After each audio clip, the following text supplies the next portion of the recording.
Hello बच्चों। तो welcome to my channel.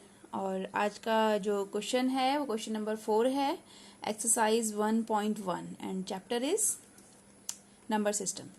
Okay, तो इसमें आपको यहाँ पर एक क्वेश्चन दिया है, इसमें आपको बताना है सत्य या असत्य। आपको 3 स्टेटमेंट दिए हुए हैं, उसमें आपको रीजन के साथ आपको आंसर देना है। तो पहला है, इसमें प्रत्येक प्राकृत संख्या एक पूर्ण संख्या होती है। दूसरा पूछा है प्रत्येक पूर्णांक एक पूर्ण संख्या होती है। और तीसरा इसमें पार्ट है प्रत्येक परिमेय संख्या एक पूर्ण संख्या होती है। आपको बताना ये स्टेटमेंट जो है, ये कथन जो है, ये सही है या गलत है। ठीक है, तो इसको पढ़ने से पहले थोड़ा सा हम एक रिवीजन ले लेते हैं, क्विक रिवीजन। प्राकृत संख्याएं, पूर्ण संख्याएं और पूर्णांक और परिमेय संख्या, 4 कॉन्सेप्ट का एक बार रिवीजन कर लेते हैं।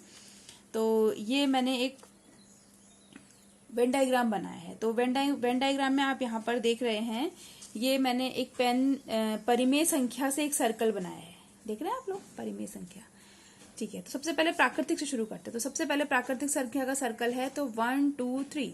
तो जो ये 1 2 3 है, 1 से स्टार्ट होती है, तो 1 2 3 ये संख्या हो गई। 0 ऐड कर देंगे तो ये पूर्ण संख्या की फैमिली हो गई। इसमें अगर हम नेगेटिव भी ले लिए तो पूर्णांक भी ले लिए। ठीक है, और इन सबको मिला के बनती है आपकी परिमेय संख्याएं। ठीक है, तो आपको ये यहाँ पर समझ में आया। अभी आप अपरिमेय संख्या और वास्तविक संख्याएं छोड़ दीजिए। तो अगर आपसे ऐसे पूछा हुआ है कि पूर्ण संख्याओं को प्राकृतिक संख्या कह सकते हैं, तो पूर्ण संख्या में तो 0 भी होता है, प्राकृतिक संख्या में 0 है तो नहीं, तो ये गलत हो गया। लेकिन सभी प्राकृतिक संख्याएं पूर्ण संख्याएं हैं, ये है। तो वेन डायग्राम इस तरह के जो स्टेटमेंट होते हैं, जो एक दूसरे के वाइस वर्सा होते हैं, ऑपोजिट होते हैं, उसको ये एक्सप्लेन करने में हेल्प करते हैं। तो अब आपको यहाँ समझ में आ रहा होगा कि जितनी भी प्राकृतिक संख्याएं हैं वो सारी पूर्ण संख्याएं हैं, सारी पूर्ण संख्याएं हैं पूर्णांक के अंदर आती हैं, और सारे जो पूर्णांक हैं वो परिमेय संख्याओं के अंदर आते हैं। ठीक है, अब इससे रिलेटेड हम थोड़े से क्वेश्चन देख लेते हैं। आप इस वेन डायग्राम को चाहे तो उसको नोट कर सकते हैं, ये आगे फिर आएगा। मैं इस वेन डायग्राम को दोबारा एक्सप्लेन करूंगी जब हम अपरिमेय संख्याएं और वास्तविक संख्याओं के बारे में बात करेंगे। ठीक है, तो अब देखिए, अब आप अपने पहले क्वेश्चन पर आ जाओ। पहला क्वेश्चन बोलता है कि प्रत्येक प्राकृत संख्या एक पूर्ण संख्या होती है। तो ये सही है कि गलत है? ये सही है। प्रत्येक प्राकृत संख्या, देखो पहला स्टेटमेंट है, ये आपका सत्य है। अब इसका रीजन देना है कि क्यों सत्य है। प्रत्येक प्राकृत संख्या एक पूर्ण संख्या होती है। तो जितनी भी प्राकृतिक संख्या है, कौन कौन सी होती है प्राकृत संख्या? 1 2 3 4, ये सब क्या होती है? प्राकृत संख्या होती है। तो ये पूर्ण संख्याएं भी होती हैं। ठीक है, क्योंकि पूर्ण संख्या किससे बनती है?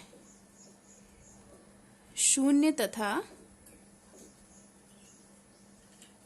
प्राकृत संख्या मिलकर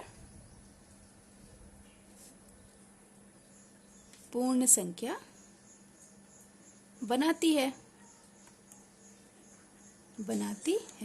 तो जो शून्य और प्राकृत संख्या मिलकर क्या बनाती हैं? पूर्ण संख्या मिलती हैं। तो सारी की सारी जो प्राकृत संख्या है वो पूर्ण संख्या है, बिल्कुल होंगी। ठीक है, जैसे यहाँ पर ग्राफ में दिखा है प्रत्येक प्राकृत संख्या, यहाँ पर जितनी भी प्राकृतिक संख्याएं हैं, तो क्या पूर्ण संख्या है? हाँ, बिल्कुल है, पूर्ण संख्या है। ठीक है, तो इस तरह से ये आपका ग्राफ है। अब देखो, इसका सेकंड पॉइंट है, प्रत्येक पूर्णांक, जितने भी पूर्णांक हैं, क्या वो पूर्ण संख्या है? बिल्कुल है, नहीं है, असत्य। देखो, ये स्टेटमेंट आपका गलत है। प्रत्येक पूर्णांक, अच्छा पूर्णांक बताओ तो पूर्णांक -5 होता है? फॉर एग्जाम्पल मैं ले लेती हूँ। फॉर एग्जाम्पल -5 एक क्या है? पूर्णांक संख्या है, पर ये पूर्ण संख्या है? नहीं। तो परंतु यह पूर्ण संख्या नहीं है। ठीक है, अब थर्ड पॉइंट पे आ जाते हैं। थर्ड पॉइंट पे बोला हुआ है प्रत्येक परिमेय संख्या एक पूर्ण संख्या होती है। तो प्रत्येक परिमेय संख्या एक पूर्ण संख्या होती है। सारी की सारी परिमेय संख्या पूर्ण है क्या? नहीं, बिल्कुल गलत है ये। तो ये आपका हो जाएगा स्टेटमेंट असत्य।